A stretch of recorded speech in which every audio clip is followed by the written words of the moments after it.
बिस्मिल्लाहिर्रहमानिर्रहीम। आज मुस्लिम education trust Baba Ghulam Shah academy के जो सीनियर स्टूडेंट्स हैं, इनके साथ मैं शेयर कर रहा हूँ वो प्लान, वो मिशन, वो इनिशिएटिव जिसे आजकल हम सारी दुनिया में आज़ादी का अमृत महोत्सव, ये आज़ादी के 75 साल हो चुके हैं। इस हवाले से सारे मुल्क में सेलिब्रेशन की जा रही है। इसी का टाइटल है ये आज़ादी का अमृत महोत्सव। ये इस साल मार्च में ये फंक्शन जो है स्टार्ट हुआ है, जो 2023 15 अगस्त तक चलता रहेगा। यानी 75 हफ्ते तक, 75 हफ्ते में ये तकरीब जो है मुकम्मल होगी। 75 सालों की तकरीब को 75 हफ्तों में समोया गया है और पूरे मुल्क में हर अदारे में सब तक आज़ादी कब हुई, किन से मिली और इस आज़ादी के 75 साल में हमारे मुल्क में क्या काम हुए, हमने कितनी तरक्की की, तालीम, जॉब कितने लोगों को मिले, तजारत दुनिया में हमारी कितनी आगे बढ़ी। इसी तरह से और जो एग्रीकल्चर में हमने क्या डेवलपमेंट की, इंडस्ट्री में हमने क्या डेवलपमेंट की, ये पूरे 75 साल का जो ब्यौरा है, पूरी जो इस सफर की दास्तान है, ये हमें इन फंक्शंस में, स्कूलों में, कॉलेजों में, यूनिवर्सिटीज में अपने बच्चों को बतानी है। हमने जो इस फंक्शन का आगाज किया है वो अल्लामा इकबाल के उसी कौमी तराने से किया है, सारे जहां से अच्छा हिंदुस्तान हमारा। अब ये आपको पता भी होना चाहिए कि सारे जहां से आपने चैलेंज किया है कि हम सारी दुनिया से अच्छे हैं। ये पता होना चाहिए कि आप कैसे अच्छे हैं उससे।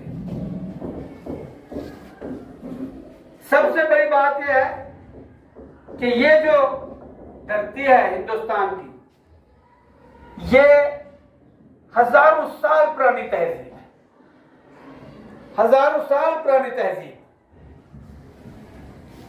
और उस तहजीब का असर इतना गहरा है कि जो सारी दुनिया पर छाया है। हिंदुस्तान की तहजीब में हिंदू मजहब बतौर खास कई हजार साल से हावी रहा है, और ये मजहब जिसमें ऋषि मुनि और साधु संतों का ये देश है। अल्लामा इकबाल ने इस देश के लिए कहा है, शक्ति भी शांति भी भक्तों के गीत में है, धरती के वासियों की मुक्ति फरीद में है। यानी वो हिंदुस्तान के सारे मसलों का हल कहता है। ये जो हमारा मुल्क है, ये संतों, भक्तों, पीरों और फकीरों का मुल्क है। बादशाह भी यहां आए हैं, बड़े बड़े काम उन्होंने किए हैं। अशोक आया, चंद्रगुप्त आया, फिर उसके बाद मुगल आए, खानदान गुलामा आया। यानी इस मुल्क पर मुसलमानों ने भी हुकूमत की, हिंदू तो हजारों साल से यहाँ थे, और फिर क्रिश्चियंस ने भी हुकूमत की। सभी तहजीबों ने इस मुल्क को एक खूबसूरत मुल्क बनाया है। पॉलिटिकल इफेक्ट्स हैं वो अलग बात है, लेकिन जितनी भी कौमें आई हैं, चाहे वो यहाँ के हिंदू थे, चाहे यहाँ के मुस्लिम थे, चाहे यहाँ पर क्रिश्चियंस आए, सब ने इसको बनाने में अपना रोल अदा किया है। और जो आखिरी बाहर के रूलर इस मुल्क में आए वो क्रिश्चियंस थे, यानी जिनको हम कहते हैं बरतानवी राज, जो तकरीबन 200 साल से ज्यादा ही इस मुल्क में रहा।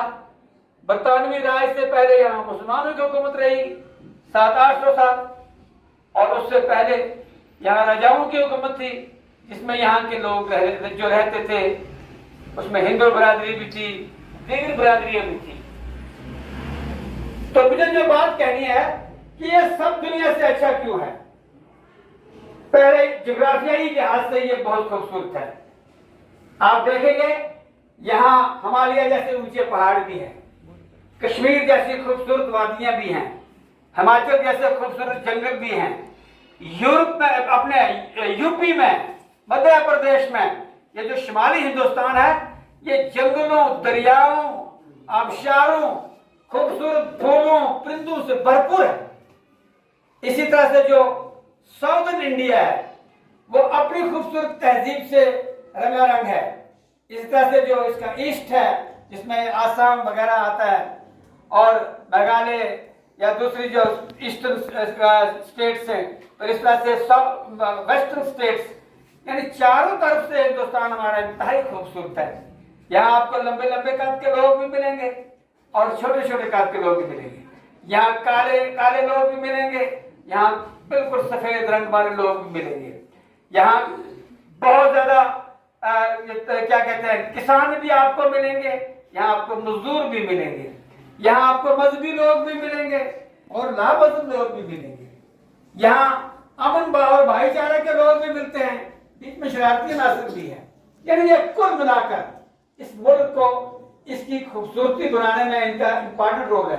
और फिर ये कि बहुत बड़ी तादाद इस मुल्क में, तकरीबन 1.5 अरब यानी 140 करोड़ के करीब लोग इस मुल्क में रह रहे हैं। आपने देखा मुल्क सारी दुनिया में छोटे छोटे मुल्क हैं, 10 करोड़ का, 5 करोड़ का, 15 करोड़ का, 20 करोड़ का। अगर वो अपनी तरक्की की बातें करते हैं तो ये कोई बड़ी बात नहीं है। जिस मुल्क में 140 करोड़ लोग रह रहे हैं और कोई भी अल्लाह के कर्म से बहुत कम ऐसी शिकायतें हैं, कोई भूखा भी रहता है, ठीक है। इस मुल्क में अमीर भी रहते हैं, गरीब भी हैं, महलों में भी रहते हैं, पगडंडियों पर भी रहते हैं, जहाजों में भी लोग उड़ते हैं, ट्रेनों में भी चलते हैं और पैदल भी चलते हैं। ये रंगारंगी चीज है। कोई ऐसा मुल्क नहीं है कि जहां पर एक जैसे ही लोग होते हैं। तो रंगारंग तहजीब है इस मुल्क की, और ऐसी तहजीब, एक उस तहजीब में एक चीज मुश्तरका है जो भाईचारा है। हजारों साल से ये आबादी यहाँ पर है, करोड़ों में, और बड़ी मोहब्बत से लोग यहाँ रह रहे हैं। बीच में छोटी मोटी भाई भाई के दरमियान भी झगड़ा हो सकता है। अब आप अगर हम कहें कि नहीं जी यहाँ झगड़े होते रहते हैं, ऐसी बात भी नहीं है। जहां भाई भाई को कत्ल कर सकता है तो वहां ये कौन सी बड़ी बात है कि अगर कभी एक तहजीब या एक ग्रोह के लोग दूसरे ग्रोह से लड़ गए, यह कोई बड़ी बात नहीं है। और हमें वैसे भी गंदी बातों को याद नहीं रखना चाहिए। इंसानों में जहां जंग और फसाद के जज्बे हैं वहां अमन के जज्बे भी है। इस मुल्क में बेहतरीन लीडरशिप भी दी है, बेहतरीन लीडर्स ऐसे ऐसे दिए हैं, मैथमेटिशियंस दिए हैं, एजुकेशनिस्ट दिए हैं, रिलीजियस लीडर्स दिए हैं, और उसके बाद ये कि साइंटिस्ट दिए हैं। ऐसे है कि हम कहेंगे कि हम बाकी कौमों से पीछे, ऐसी बात नहीं है। साइंटिस्ट भी यहाँ पर हुए। आपका अब्दुल कलाम कम, एपीजे अब्दुल कलाम कम साइंटिस्ट था जिसने दुनिया का बेहतरीन जो जंगी हथियार दिया, और वो जंगी हथियार जंग लड़ने के लिए कम इस्तेमाल होता है, वो जंग को रोकने के लिए इस्तेमाल होता है। जब से हमारा एटम बम बना, दुनिया हमें अब इतना से हमें डरा नहीं सकती है, क्योंकि अब ये भी एटमी कुव्वत बन चुका है। और उसके बाद ये वो मुल्क नहीं है जो भिखारियों की तरह दुनिया में है। ये आज इस मुल्क से दुनिया सारी को तहजीब मिलती है। बाकी दुनिया को यहाँ से आज कई चीजें जो है यहाँ से मिलती हैं।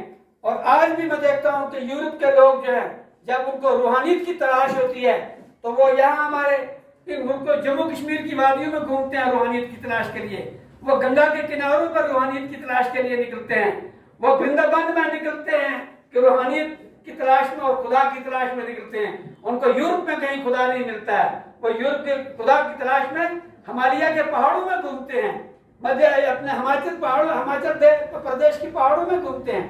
तो ये उस लिहाज से, इस लिहाज से सारे जहां से अच्छा हिंदुस्तान हमारा, यानी रंगारंग तहजीब है। और सबसे बड़ी बात यह है कि इस मुल्क की जो बुनियाद है वो मजहबी बुनियादों पर है, रूहानी बुनियादों पर है, और एक भगवान, अल्लाह, खुदा, रसूल, देवता, उनका मुल्क है ये नास्तिकों का मुल्क नहीं है। उस लिहाज से ये दुनिया में सबसे बेहतर मुल्क है। अपने अपने तौर पर यहाँ मंदिर की घंटी भी बजती है, यहाँ गिरजाघर का शंख भी बजता है, यहाँ कलीसिया जो अंग्रेजों का गिरजाघर है उसमें भी इबादत होती है। सिखों का अपना जो इबादत है उनका भी यहाँ पर हरमंदिर साहब जो अमृतसर में है, जो गोल्डन टेम्पल कहते हैं, वो भी है यहाँ पर। शेख मयूरुद्दीन चिश्ती है यहाँ पर, ख्वाजा निजामुद्दीन वली है यहाँ पर, और औलिया की एक बहुत बड़ी तादाद है जो हिंदुस्तान में आबाद है। इस तरह से हमारे बड़े बड़े जो हिंदू देवी देवता है उनके मंदिर हैं यहाँ पर। ये सारे अमन के जो देवता, अमन के पैगंबर से ये सब लोग, चाहे वो पंडित थे, चाहे वो साधु थे, चाहे वो मौलवी थे, चाहे वो उलमा थे, ये सारा जो मुल्क है इनकी हड्डी में मजहब पड़ा हुआ है, इनकी हड्डी में खुदा है, इनकी हड्डी में देवता है, इनकी हड्डी में क्या कहते हैं अल्लाह की तलाश है। ऐसी अल्लाह की तलाश जितनी हमारे इस बर्रे सगीर में और बतौर खास इंडिया में है, यह किसी दुनिया में नहीं है, यूरोप में नहीं है इतनी। और जो शुमाली अमेरिका, शुमाली जनूबी अमेरिका, अफ्रीका, ऐसी तहजीब जैसी हिंदुस्तान की तहजीब है, ऐसी तहजीब आपको कहीं और नहीं मिलेगी।